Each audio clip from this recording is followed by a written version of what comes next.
Hello everyone and welcome to all in WBPSC ওয়ালা। আশা করছি তোমরা সবাই ভালো আছো। আজকে একটা ইম্পর্টেন্ট টপিক নিয়ে তোমাদের সাথে ডিসকাস করার জন্য চলে এসেছি। প্রচুর প্রচুর কোয়েরি আসছে বা প্রচুর তোমরা যারা হচ্ছে ইউটিউবের স্টুডেন্ট, যারা অ্যাপে কি করোনি, অ্যাপে হচ্ছে এখনো পর্যন্ত তোমরা কি করতে পারোনি, এখনো জয়েন হতে পারোনি, তাদের মধ্যে অনেকেরই প্রশ্ন হচ্ছে কিভাবে আমরা ডেসক্রিপটিভ পেপারকে একটু ইমপ্রুভ করব বা কিভাবে লেখার হ্যাবিট তৈরি করব। তো সেরকম কিছু টিপস নিয়ে আমি কিন্তু আজকে ক্লাস প্রথমে টপিক আমি বেছে নিয়েছি, যেটা হচ্ছে ট্রান্সলেশন। যেটা তোমরা জানো যে এক্সামিনেশনে হচ্ছে আমাদের ডেসক্রিপটিভ পেপার আছে, সেখানে কিন্তু ট্রান্সলেশন একটা গুরুত্বপূর্ণ ভূমিকা পালন করে।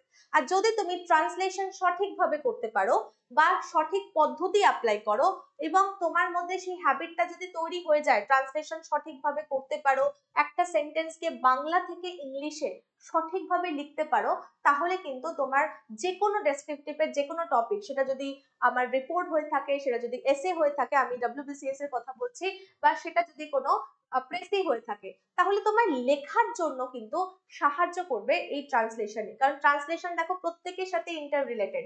অর্থাৎ যদি তুমি ট্রান্সলেট ভালো করতে পারো, তাহলে দেখবে এই লেখাগুলোকেও আমরা নামাতে পারবো। কেন? কারণ আমরা চিন্তা ভাবনা কিন্তু প্রথমে বাংলাতে করি, তারপরে গিয়ে সেটাকে ইংলিশে ট্রান্সলেট করে তারপর যে কোনো লেখা লিখি। তাই জন্য বলছি ডেসক্রিপটিভ পেপারে কিন্তু ট্রান্সলেশন গুরুত্বপূর্ণ ভূমিকা পালন করে। এবার এই ট্রান্সলেশন করার সময় কি কি জিনিস বা কি কি পয়েন্ট মাথায় রাখতে হবে, যেটা প্রত্যেকটা স্টুডেন্টের জন্য হেল্পফুল হতে চলেছে ক্লাস। যারা আমার ক্লার্কশিপের ব্যাচের স্টুডেন্ট আছো বা মিসলেনিয়াস ব্যাচের স্টুডেন্ট আছো, তারা তো জানোই, তারা সেভাবেই প্র্যাকটিস করছো আশা করছি। যদি ভুলে না গিয়ে থাকো, ইউটিউব স্টুডেন্টের জন্য এটা প্রোভাইড করা হলো, তারাও কিন্তু একবার দেখে নিও যে এই মেথড আমরা অ্যাপ্লাই করে করছি কিনা। হ্যাবিট কিন্তু বজায় রাখতে হবে। তাহলে আজকে আমরা ইম্পর্টেন্ট পয়েন্ট তো আলোচনা করব, যে ট্রান্সলেশন করার সময় কি কি জিনিস আমাদের মাথায় রাখতে হবে বা কি করতে হবে, উইথ এক্সাম্পল আমি বুঝিয়ে দেবো ব্যাপারটা। ঠিক আছে, চলো। তাহলে প্রথম দেখো ইম্পর্টেন্ট পয়েন্ট নিয়ে আমি তোমাদের ডিসকাস করবো, দ্যাট ইজ টাইম। সময় দিতে হবে। এবার আমার মনে হলো যে পরীক্ষা তো ঠিক আছে, 1 মাস পরে আছে, যেদিনকে পরীক্ষা হবে তার 1-2 সপ্তাহ আগে থেকে আমি লেখা শুরু করে দেবো। আরো তো পিছিয়ে গেল পরীক্ষা। অনেকে এটা ধারণা থাকে যে পরীক্ষা যখন পিছিয়ে যাচ্ছে আমরাও লেখার হ্যাবিট ছেড়ে দিই, তা কিন্তু করলে কিন্তু হবে না। অর্থাৎ সময় তোমাকে বাবা দিতে হবে। সময়টা ভীষণ গুরুত্বপূর্ণ। তুমি যদি তোমার ডেসক্রিপটিভ পেপারে ভালো নাম্বার তৈরি করতে চাও, সেটা একদিনে করা পসিবল নয়। যদি কেউ বলে থাকে যে আমার বাবা 2-3 দিনে হয়ে গেছে বা এক সপ্তাহ টাইম দিয়েছে হয়ে গেছে, তাহলে তার আগে থেকেই কি ছিল, তারা আগে থেকেই প্রচন্ড জ্ঞানী মানুষজন ছিল, তাই জন্য হয়ে গেছে। এটা করা সম্ভবপর নয়। টাইম যদি তুমি না দাও, তাহলে কিন্তু কোনো জিনিসেই ভালো ফল পাওয়া যায় না। আর এই টাইম দিতে হবে তোমাকে ডেলি রুটিন বানিয়ে। ঠিক আছে, একটা ডেলি তুমি হ্যাবিটে পরিণত করো, ডেলি একটা রুটিন ফিক্স করো। ঠিক আছে, সেই রুটিনের মধ্যে তোমার ওই ডেসক্রিপটিভ পেপার কি কি জিনিস আছে, আমি কোন এক্সামিনেশনকে টার্গেট করছি, সেই এক্সামিনেশনে কি কি জিনিস আছে সেগুলোকে হচ্ছে আমাকে সাজিয়ে নিতে হবে। যে আমি এই দিনে হচ্ছে ট্রান্সলেশন একটা করব, বা এই দিন হচ্ছে আমি একটা প্রেসি লেখার চেষ্টা করব, এই দিন হচ্ছে আমি রিপোর্ট লিখবো। ঠিক আছে, তো এটা একটা সাজিয়ে নাও তোমার ডেইলি রুটিনে, সেটা একটা অংশ করে নাও যে প্রত্যেক দিন এটাকে আমাকে সময় দিতে হবে। এবং সময় দেওয়া মানে এই নয় শুধু লিখতে হবে, লেখার হ্যাবিটের আগে আমাকে পড়তে হবে। বাবা, ধরো আমি কোনো নিউজ পেপার পড়ছি, সেই নিউজ পেপারের যে আমার কাছে লেখা আছে, আমি কোনো এডিটোরিয়াল পোর্শনে কোনো কিছু জিনিস পড়েছি, বা যে কোনো একটা নিউজ পড়েছি, কোনো কারেন্ট ইস্যুস নিয়ে আমি একটা নিউজ পড়েছি, তো সেটাকে নিজের ভাষায় লেখা হ্যাবিট তৈরি করতে হবে তোমাদেরকে, বা লেখার চেষ্টা করতে হবে তোমাদেরকে। তাই একটু সময় দিতে হবে। আর হচ্ছে পেশেন্স রাখতে হবে। আমি পাচ্ছি না, হ্যাঁ আমি ছেড়ে দিলাম, আরে হচ্ছে না, তো এটা তো বলা সহজ, কিন্তু পেশেন্স রেখে ধরে ধরে সেই জিনিসটাকে যদি তুমি শেখার চেষ্টা করো, যে প্রথমেই আমি একটা প্যাসেজ নিলাম লিখতে শুরু করে দিলাম, তা কিন্তু নয়। আমি যেমনটা তোমাদের ক্লাসে শিখিয়েছি, প্রথমে এক একটা করে সেন্টেন্স নাও, এক একটা করে সেন্টেন্স নিয়ে সেটাকে হচ্ছে ট্রান্সলেট করার চেষ্টা করো। তো সেরকমই হচ্ছে পেশেন্স নিয়ে একদম আস্তে আস্তে সেই জিনিসটা তোমার মধ্যে রেডি করতে হবে।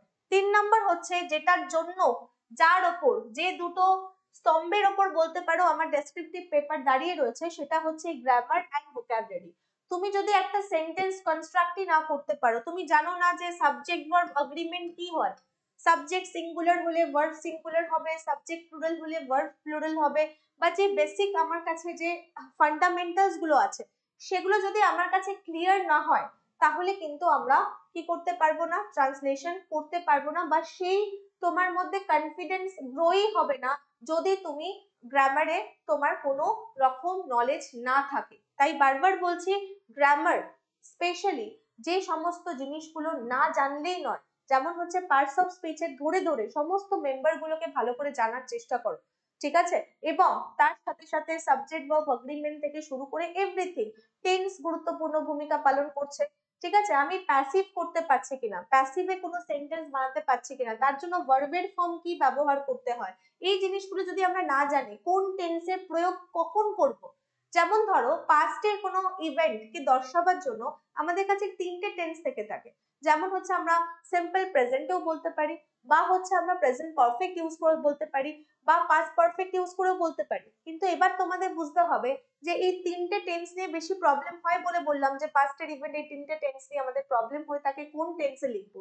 তো সেটা যদি আমি না জানি, যে ডিফারেন্সিয়েট যদি না করতে পারি, আচ্ছা সিম্পল পাস্ট এবং প্রেজেন্ট পারফেক্ট এর মধ্যে কি পার্থক্য আছে, এগুলো যদি আমরা না জানি তাহলে কিন্তু আমাদের ট্রান্সলেশনে গিয়ে একটু প্রবলেম হতে পারে। নেক্সট হচ্ছে ভোকাবুলারি। ভোকাবুলারি যতটা না জানার ততটা জানতে হবে আমাকে। ধরো একদম বেসিক জিনিসগুলো, ধরো কোনো একটা ওয়ার্ড দিয়েছে, সেই ওয়ার্ডের একটা ওয়ার্ডকে আমি যখন ইংলিশে ট্রান্সলেট করছি, তার সাথে সাথে আর কি হতে পারে, ধরো একটা ওয়ার্ডকে আমি যেভাবে ইংলিশে জেনে অভ্যস্ত যে এই ওয়ার্ডটার ইংলিশ ফর্ম হচ্ছে এটা, ঠিক আছে? এবার ধরো সেটা তো সবাই লিখছে, তাহলে আমি একটু অন্যভাবে কিভাবে লিখতে পারি, তার জন্য আমার দরকার হচ্ছে সিনোনিমস, এবং তার জন্য আমার দরকার হচ্ছে বিভিন্ন ভোকাবুলারি।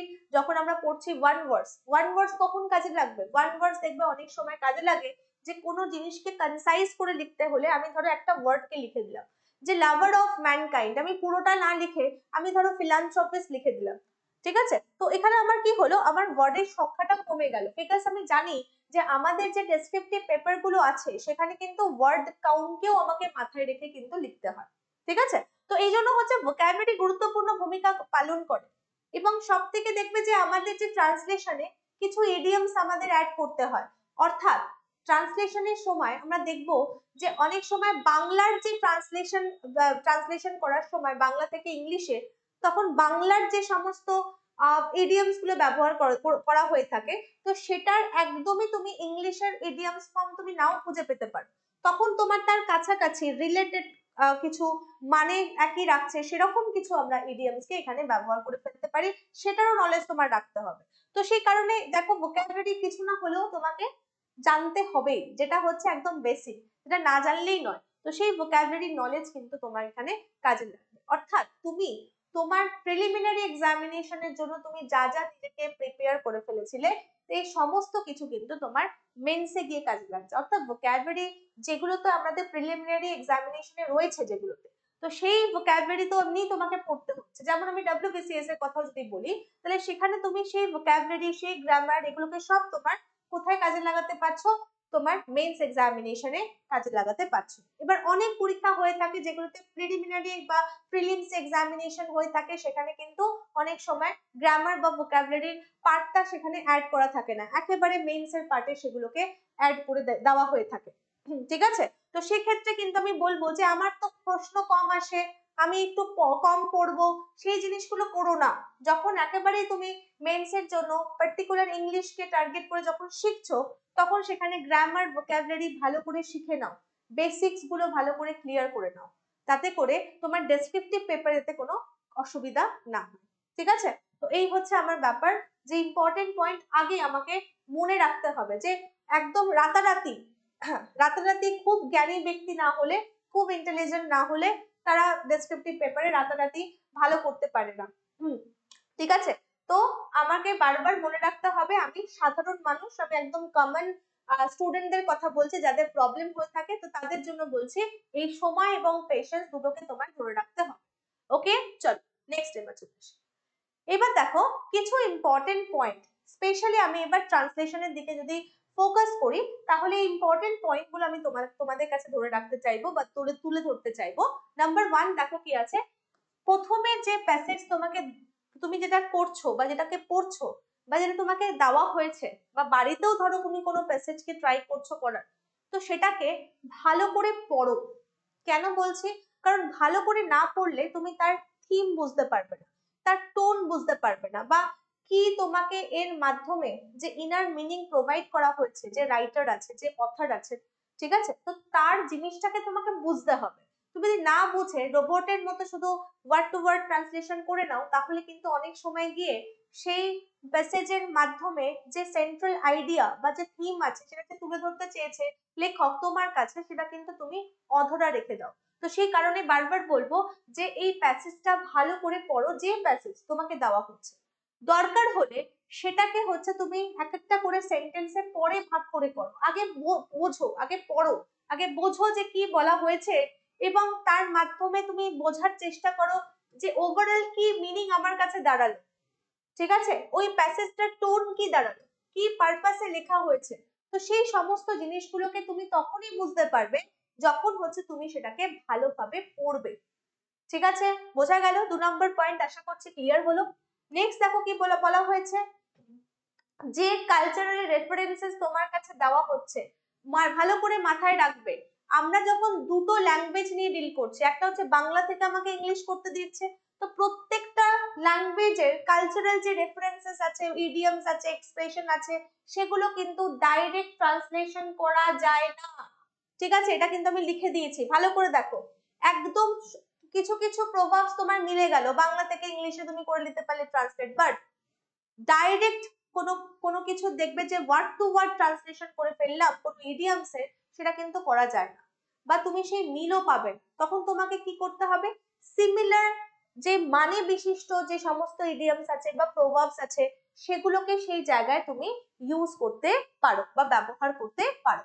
তো তার জন্য তোমাকে পড়তে হবে সেই লাইনটাতে যে প্রভাবস, বা বাংলায় ধরো কোনো প্রবাদ বাক্য লেখা আছে সেটাকে পড়ো, পড়ে হচ্ছে সেটার মানে বোঝো।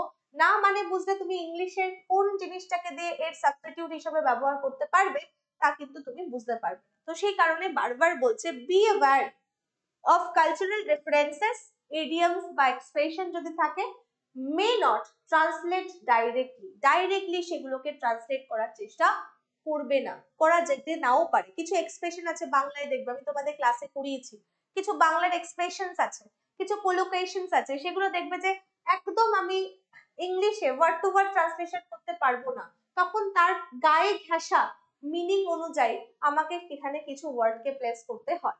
তো সেই জিনিসটাই কিন্তু এখানে বলার চেষ্টা করা হয়েছে।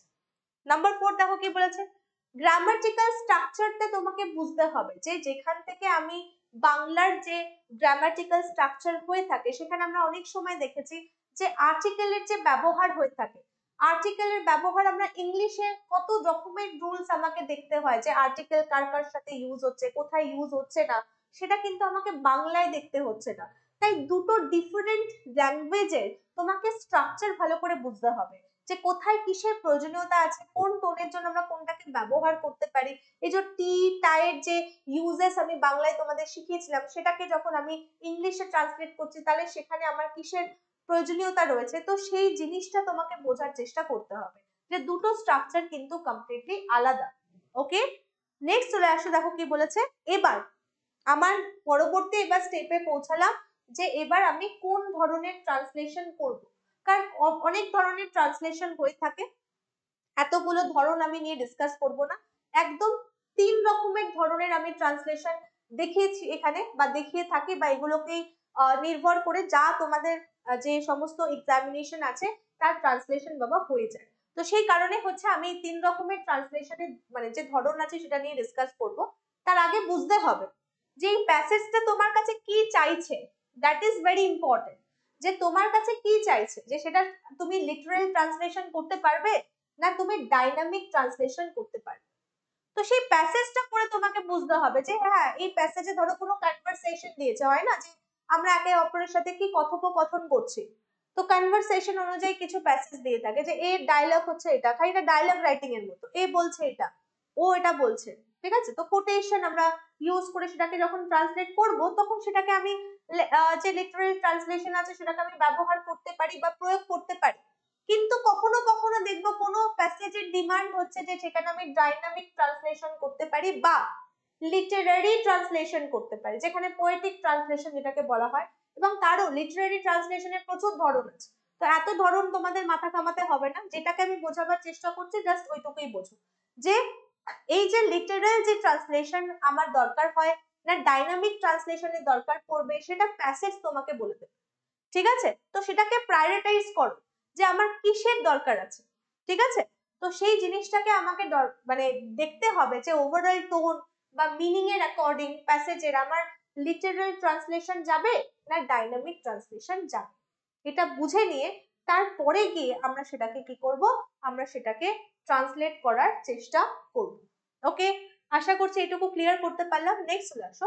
এবার যে এই যে ট্রান্সলেশনে কি ধরো, নতুন স্টুডেন্টরা ভাবতেই পারে কি ম্যাম বলছেন লিটারাল, লিটারারি বলছেন, আবার বলছেন ডাইনামিক, ব্যাপারটা কি? তো ব্যাপারটা হচ্ছে এখানে পরিষ্কার আমি তোমাদের দিয়ে দিয়েছি যে লিটারাল ট্রান্সলেশন বলতে কি বোঝায়। একদম যা ওয়ার্ড আছে, হ্যাঁ একদম দেখো ওয়ার্ড ফর ওয়ার্ড ট্রান্সলেশন আমরা এখানে করে থাকি, এটাকে বলা হয় লিটারাল ট্রান্সলেশন, যেখানে প্রায়োরিটি কাকে দেওয়া হয়। ঠিক আছে, তো সেই অ্যাপ্রোচটা বোঝার চেষ্টা করো যে প্রায়োরিটাইজেস করে হচ্ছে অ্যাকিউরেসি। ঠিক আছে, কিন্তু অনেক সময় এই ওয়ার্ড ফর ওয়ার্ড ট্রান্সলেশন করতে গিয়ে আমাদের কি খামতি থেকে যায় সেটা এখানে দিয়ে দিয়েছে দেখো। এটা কনভে করতে পারে না অরিজিনাল মিনিং অথবা টোন। ধরো আমাকে শরৎচন্দ্রের রচনাবলী থেকে বা রবীন্দ্রনাথের কিছু লিটারেরি ওয়ার্কস থেকে আমার লেখা এলো, তো সেখানে তো আমার টোনটা বজায় রাখতে হবে। তো সেই টোন যদি আমার হারিয়ে যায়, সেই অরিজিনাল মিনিং যদি হারিয়ে যায়, তাহলে সেই ক্ষেত্রে কিন্তু আমি লিটারাল ট্রান্সলেশনকে অ্যাপ্লাই করতে পারবো না। লিটারাল ট্রান্সলেশন একদম দেখো দিয়ে দিয়েছি word for word translation. Okay, next দেখো ডাইনামিক ট্রান্সলেশন কি। ডাইনামিক ট্রান্সলেশন হচ্ছে যেখানে তুমি সেন্সকে অ্যাপ্লাই করতে পারছো, that is your dynamic translation. ঠিক আছে, দেখো sense for sense translation is called dynamic translation. Okay, যেখানে তোমার সেন্স অ্যাপ্লাই করতে পারছো, যেখানে তুমি কনভে করছো, যেখানে তুমি ফোকাস রাখতে পারছো সমস্ত মিনিং কে, যে অরিজিনাল টেক্সট দেওয়া হয়েছে তার মিনিং কে, তার টোন কে ধরে রেখে যখন তুমি ট্রান্সলেট করছো, that is your dynamic translation. Okay, বোঝা গেল। নেক্সট চলে আসো, এবার চলে আসো লিটারারি ট্রান্সলেশন, যেটা তোমাদের আমি বলছিলাম। দেখেন, এই যে লিটারারি ট্রান্সলেশন মানে হচ্ছে এটা, এই জায়গাটা এই ট্রান্সলেশনের ওপর যদি দক্ষতা অর্জন করতে হয় তাহলে কিন্তু তোমার কি করতে হবে, তোমার মধ্যে যে আর্টিস্টিক ক্রিয়েশন আছে সেটাকে বার করতে হবে।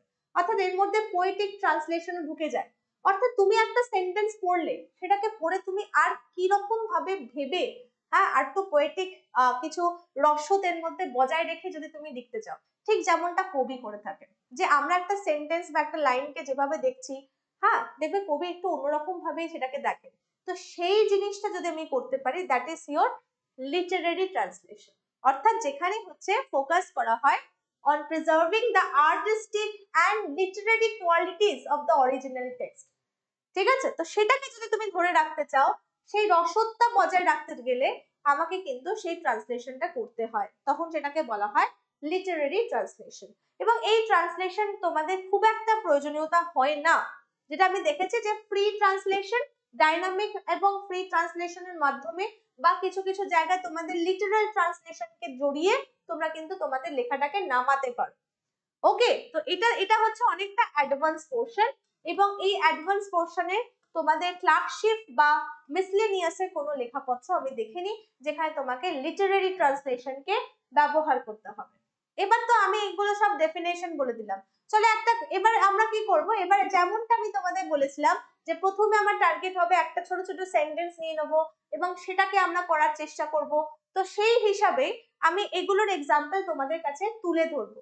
তোমাদেরও আমি বারবার বলেছি প্রত্যেকটা স্টুডেন্টকে, ইভেন যারা নতুন, হ্যাঁ যারা নতুন স্টুডেন্ট, যারা নতুন ভাবে এই ক্লাসটা দেখছো তাদেরকে বলছি যে তোমাদেরও কিন্তু এই একই অ্যাপ্রোচ হতে হবে।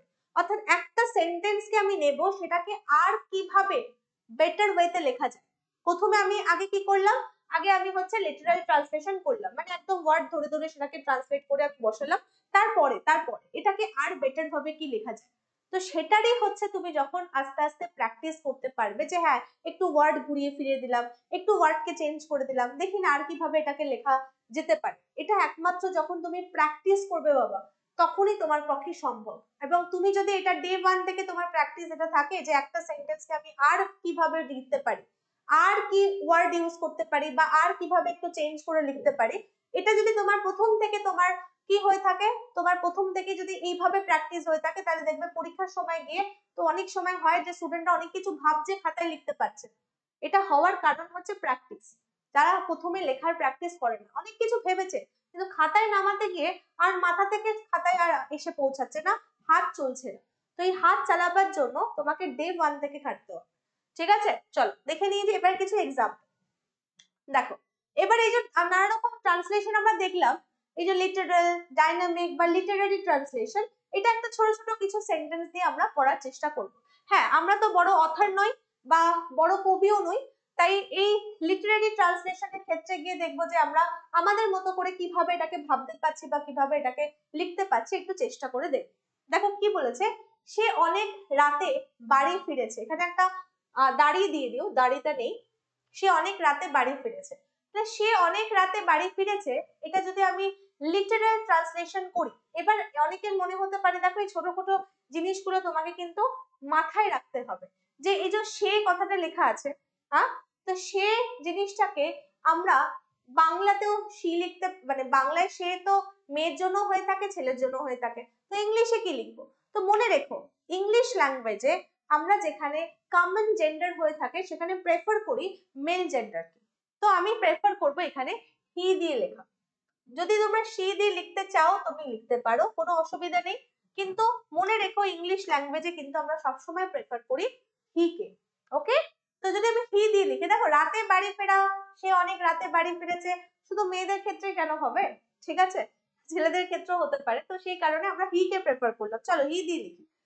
হি, এটা কি লিখতে পারি, হি হ্যাজ রিটার্ন হোম। দেখো একদম লিটারাল ট্রান্সলেশন করছি, হি হ্যাজ রিটার্ন,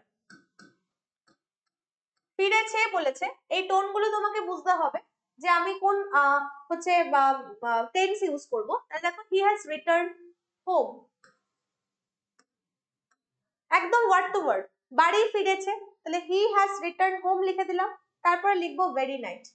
এটাকে বলা হয়, দেখো এটা কিন্তু আমি কোনো বুঝে লিখলাম না, এটা হচ্ছে একদম ওয়ার্ড ফর ওয়ার্ড ট্রান্সলেশন হলো ভেরি নাইট। রসদ বুঝলাম না, আমি জাস্ট লিখে দিলাম, word to word, word for word translation হলো। এবার এটা ডাইনামিক ট্রান্সলেশন কি হতে পারে? এটা ডাইনামিক ট্রান্সলেশন হচ্ছে, দেখো আমি একটু চেঞ্জ করে যদি এটাকে লিখি, যে হি গট হোম। দেখো আমি কি করলাম, দেখো রিটার্ন লিখলাম না, আমাকে রিটার্নই লিখতে হবে তার কোনো মানে নেই। আমি কি লিখলাম, he got home late at night. ঠিক আছে, লেট অ্যাট নাইট। দেখো এটা হচ্ছে আমার ডাইনামিক ট্রান্সলেশন হলো, যেটা আমি হচ্ছে রসদটা বজায় রেখে লেখার চেষ্টা করছি, যেখানে আমার এমনটা কোনো মেন্টালিটি থাকবে না যে হ্যাঁ বাবা যা যে কটা ওয়ার্ড আছে প্রত্যেক কটাকে ধরে ধরে আমার এখানে তার ইংলিশ করে লিখতে হবে, সেরকমটা নয়। আমি আমার মতো বুঝলাম, সেন্স অ্যাপ্লাই করলাম এবং আমার সেটা ট্রান্সলেশন দাঁড়ালো। গোটা বোঝা গেল। এবার এবার যদি আমি এটাকে লিটারারি ট্রান্সলেশনে ভাবি, তো লিটারারি ট্রান্সলেশনে ভাবতে গেলে আমাকে এটা লিখতে হয়, বা এইভাবে আমরা লিখতে পারি, দেখো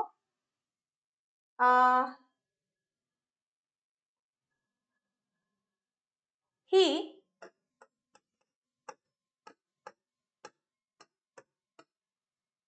arrived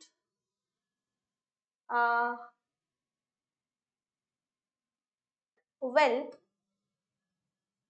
after dark। অথবা অথবা এটা আরেক ভাবে লেখা যেতে পারে,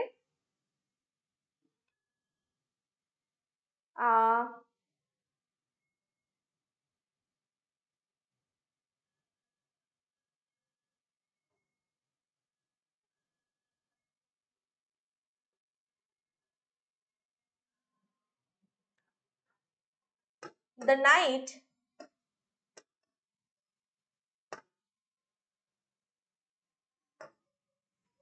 welcome back, the night welcome back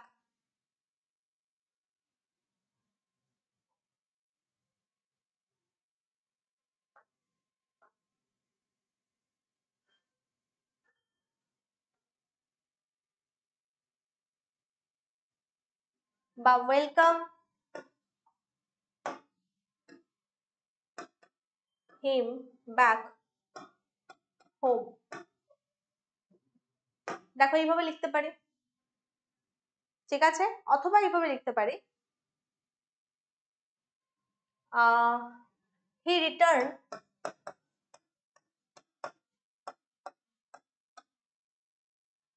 এবার দেখো এই যে শের জায়গা আমি হি লিখছি, এখানে শিও হতে পারে, বাট যেহেতু আমি একটা সেন্টেন্স দিয়ে নিয়েছি তাই আমি হি সি যে কোনো একটা লিখতে পারি, বাট প্রেফার করছি মেল জেন্ডারকে। বাট ধরো এটা তো কোনো প্যাসেজের একটা লাইন আছে এবং সেখানে আমাকে হিন্ট প্রোভাইড করে দেওয়া হলো কোনো ওম্যান বা কোনো ম্যানের ব্যাপারে কথা বলছে, তখন আমরা তখন স্পেসিফিক হয়ে জেন্ডার তখন লিখতে পারি, ঠিক আছে। তাহলে কি হতে পারে, হি রিটার্ন, এভাবে লিখতে পারো হি রিটার্ন হোম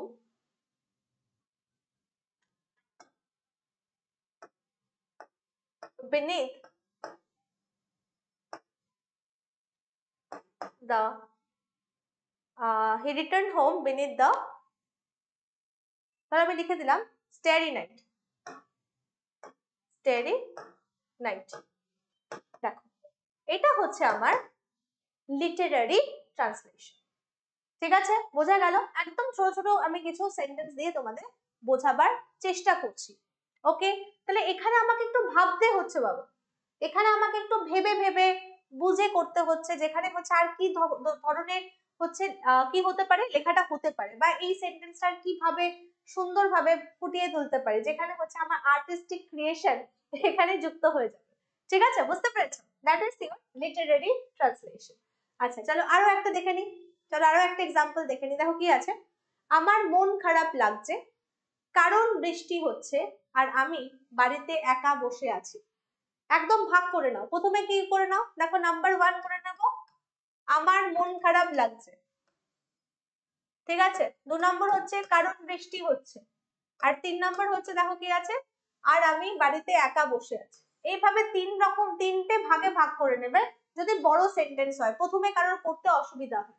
তাহলে এটাকে যদি আমি 3 ভাগে ভাগ করে নিই, প্রথমে দেখো এর লিটারাল ট্রান্সলেশন কি হতে পারে, প্রথমে আমার মন খারাপ লাগছে, তাহলে এটাকে লিটারাল যে ট্রান্সলেশন হয় সেটাকে আমি লিখবো কি করে, ধর আমি লিখলাম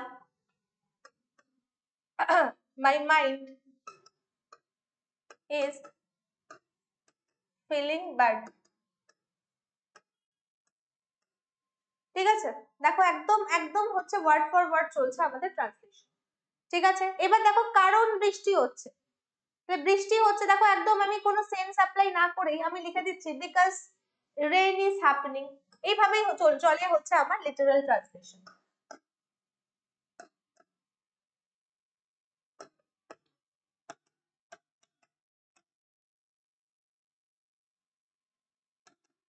ঠিক আছে, এবার দেখো পরে পরে কি বলেছে, আর আমি বাড়িতে একা বসে আছি, ঠিক আছে, and দিয়ে যুক্ত করে দিলাম I am sitting alone at home, ঠিক আছে, and I am sitting alone at home. This is your literal translation. একদম আমি যা ওয়ার্ড দেখেছি সেই ওয়ার্ড অনুযায়ী আমি সেটাকে শুধু ইংলিশে রোবটের মতো ট্রান্সলেট করে চলেছি, ঠিক আছে। তো এইটাকে বাদ দিয়ে বাবা আমাকে সবসময় চেষ্টা করতে হবে যদি আমি একটু ফ্রি বা ডাইনামিক ট্রান্সলেশনের দিকে যদি একটু এগিয়ে যাই, যেখানে আমি সেন্স অ্যাপ্লাই করব, ঠিক আছে, সেন্স ফর সেন্স ট্রান্সলেশন হবে। তো দেখো এটাকে যদি আমি ডাইনামিক ট্রান্সলেশনের দিকে যাই, তাহলে এটাকে আমি নিজের মতো করে ভেবে সেন্সকে অ্যাপ্লাই করে আমি এটাকে করার চেষ্টা করব, রোবট হব না। তাহলে আমি এটাকে লিখতে পারি কি করে, আই এম, মন খারাপ লাগছে তাহলে লিখতে পারি আই এম ফিলিং ডাউন, তাই না, আমরা ডাউন ফিল করি যখন আমার মন খারাপ লাগে, তাহলে লিখলাম আই এম ফিলিং ডাউন, বোঝা গেল, আই এম ফিলিং ডাউন। এবার তুমি লেখো বিকজ ইটস রেইনিং, হ্যাপেনিং লিখতে হলো না, বিকজ ইটস রেইনিং,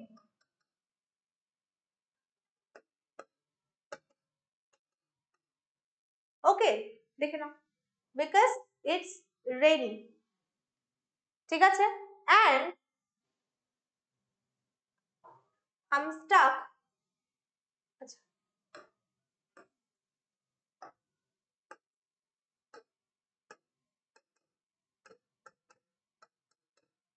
আটকে আছি, বাড়িতে একা বসে, তাহলে এটা আটকে আছে বলে লিখতে পারি যে আই এম স্টাক কোথায়, না হোমে, লিখো I am stuck at home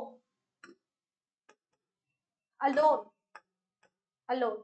দেখো this is our dynamic translation. আশা করছি আমি সাইডে দাঁড়া আছি, তোমরা দেখতে পাচ্ছ।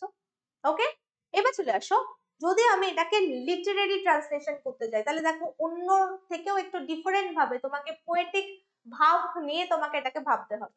দেখো এটাকে তুমি এক নম্বর হচ্ছে পোয়েটিক অনুযায়ী তুমি যেমন করে ভাবছো সেভাবেও করতে পারো, বা সেটাকে একটু ডেসক্রিপটিভ ওয়েতেও তুমি বলতে পারো, যেমন আমরা গল্প বলি না, গল্প বলার ছলে আমরা যেমন করে লিখি, তো সেরকম টোন, বুঝতে পেরেছো? এগুলো সবই হচ্ছে লিটারেরি ট্রান্সলেশনের মধ্যে পড়ে যাচ্ছে।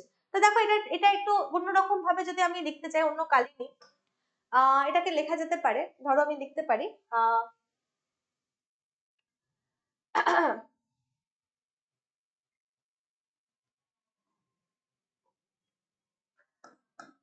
the rain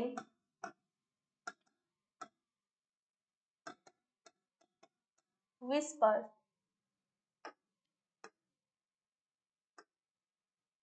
whisper লিখতে পারি, হ্যাঁ বৃষ্টি হচ্ছে তো, এটাকে the rain whispers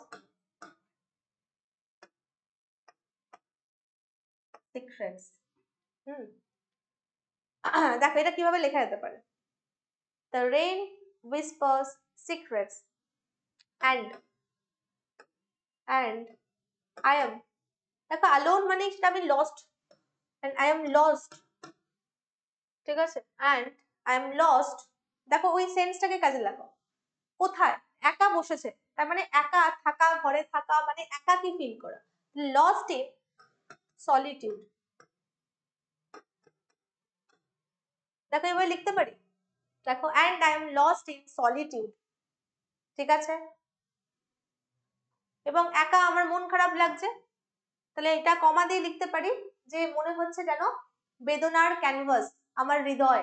তো দেখো ঠিক এইভাবে তোমাকে ভেবে ভেবে লিখতে হয় যখন সেটা লিটারেরি ট্রান্সলেশনের দিকে এগোয়। তাহলে কি লিখতে পারি, কমা দিয়ে লেখো my heart,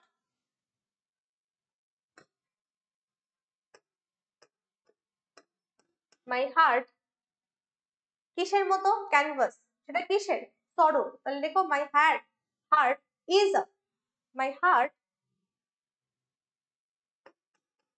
is a canvas of sorrow।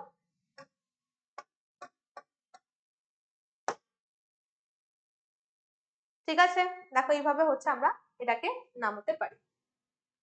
ওকে, তো এটাকে বলা হয় লিটারেরি ট্রান্সলেশন, যার জন্য তোমাকে ভাবনা চিন্তা করে এটাকে নামাতে হবে বা লিখতে হবে, বা এটাকে ডেসক্রিপটিভ অনুযায়ী লিখতে পারো, যেমন করে আমরা গল্প বলে থাকি, একটু ডিটেলসে বলে থাকি, ঠিক আছে, তো সেইভাবেও তোমরা কিন্তু নামাতে পারো। এটা যেমন একটা সেন্টেন্স নিয়ে আমরা বলছি, সেরকম যখন তোমার কাছে কোনো প্যাসেজ আসবে, দেখবে তার টোন, তার থিম, সেন্ট্রাল আইডিয়াটা তুমি যদি যখন বুঝে যাবে, তখন দেখবে তুমি নিজে থেকে ভেবে ভাবনা চিন্তা করে লিখতে পারছো।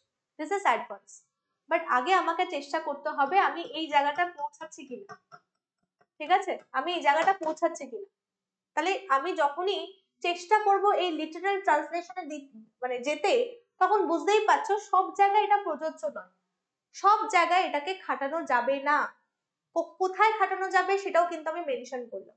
তো আমাকে আগে প্যাসেজ পড়তে হবে, যদি আমি প্যাসেজ না পড়ি তাহলে কিন্তু আমার মাথায় কাজ করবে না, বা আমি ভালোভাবে বুঝতেও পারবো না যে কোন ট্রান্সলেশনের ওপর ডিপেন্ড করে আমাকে এই প্যাসেজটাকে নামাতে হবে। ঠিক আছে, তো আশা করছি তোমরা আগে চেষ্টা করবে, আমার ইনিশিয়াল স্টেজ হবে সেখানে হচ্ছে আমাকে এরকম যে কোনো প্যাসেজ আমি যখন পড়ে নিয়েছি, তাকে এবার কি করবো, একটা ছোট ছোট করে সেন্টেন্সে ভাগ করে নিয়ে আমি টেন্স কে আগে দেখবো, আমি গ্রামার দেখবো, চেক করবো, আমি ভোকাবুলারি চেক করবো যে এই ওয়ার্ড গুলোকে আমি বাংলা থেকে ইংলিশে ট্রান্সলেট করতে পারছি কিনা, বা এই ওয়ার্ডের কি এক্সাক্ট টেন্স অ্যাপ্লাই করে আমাকে এটা করতে হবে, আমি সেটা বুঝতে পারছি কিনা। তো এই কারণে তোমাদের ক্লাসেও যেমন আমি তোমাদের করিয়েছি যে টেন্স অ্যাকর্ডিং আমরা কিভাবে ট্রান্সলেট করে থাকি, বা নাউনের কি কি জিনিস আমাকে মনে রাখতে হবে, প্রনাউনের ক্ষেত্রে কি মনে রাখতে হবে, এগুলো প্রত্যেকটা ভাগ করে করে পড়িয়ে দিয়েছিলাম। যে কিছু হচ্ছে আমাদের কাছে এক্সপ্রেশনস আছে যেগুলোকে আমরা ইডিয়ামস বা প্রভাবস দিয়ে কিভাবে চেঞ্জ করতে পারি, এগুলো সমস্ত ডিসকাস হয়ে তারপর কিন্তু আমরা প্যাসেজে গেছিলাম। কখনোই তুমি ডাইরেক্ট কোনো প্যাসেজ নিয়ে সঙ্গে সঙ্গে ট্রান্সলেট করতে বসে যাবো, এটা করো না, এভাবে হয় না, ইমপ্রুভমেন্ট দেখা যাবে। ঠিক আছে, আশা করছি এটা তোমাদের কাছে হেল্পফুল হলো এই ক্লাসটা। পয়েন্টগুলো অবশ্যই মনে রেখে দিও, এবং এইভাবে কিন্তু একটা সেন্টেন্সকে আর কি কি ভাবে আমি ট্রান্সলেট করতে পারি, ঘুরিয়ে আর কি কি ওয়ার্ড দিয়ে এটাকে চেঞ্জ করতে পারি, এটা কিন্তু ভাবতে হবে। So that's all for today, and have a good day.